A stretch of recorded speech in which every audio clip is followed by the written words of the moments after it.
एक कबूतर और एक कबूतरी एक पेड़ की डाल पर बैठे थे।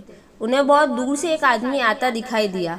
कबूतरी के मन में बहुत कुछ शंका हुआ और उसने कबूतर से कहा कि चलो जल्दी उड़ चले, नहीं तो ये आदमी हमें मार डालेगा। कबूतर ने लंबी सांस लेते हुए इत्मीनान के साथ कबूतरी से कहा, भला उसे गौर से तो देखो तो सही, उसकी अदा देखो, लिबास देखो, चेहरे से शराफत टपक रही है। यह हमें क्या मारेगा, बिल्कुल सज्जन पुरुष लग रहा है। कबूतर की बात सुनकर कबूतरी चुप हो गई। जब वह आदमी उनके करीब आया तो अचानक उसने अपने वस्त्र के अंदर से तीर कमान निकाला और झट से कबूतर को मार दिया और बेचारे उस कबूतर के वहीं प्राण पखेरु उड़ गए।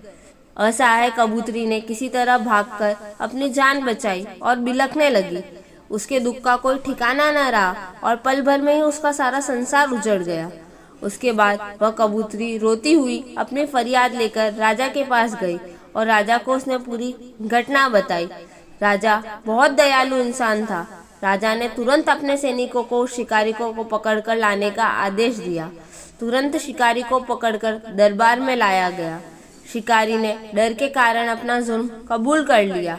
उसके बाद राजा ने कबूतरी को ही उस शिकारी को सजा देने का अधिकार दिया और उसने कहा, तुम जो भी सजा इस शिकारी को देना चाहो दे सकती हो और तुरंत उस पर अमल किया जाएगा।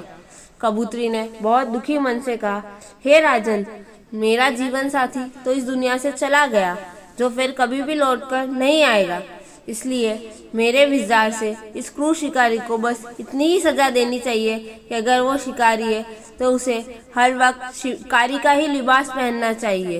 ये शराफत का लिबास वह उतार दे, क्योंकि शराफत का लिबास ओढ़कर धोखे से घिनौने कर्म करने वाले सबसे बड़े नीच होते हैं। इसलिए अपने आसपास शराफत का ढोंग करने वाले बहुरूपियों से हमेशा सावधान रहे, सतर्क रहे और अपना बहुत ख्याल रखें। Thank you. अगर आपको मेरी कहानी पसंद आई हो तो उसे लाइक और शेयर करें और कहानी के बारे में अपनी राय कमेंट करके ज़रूर बताएं।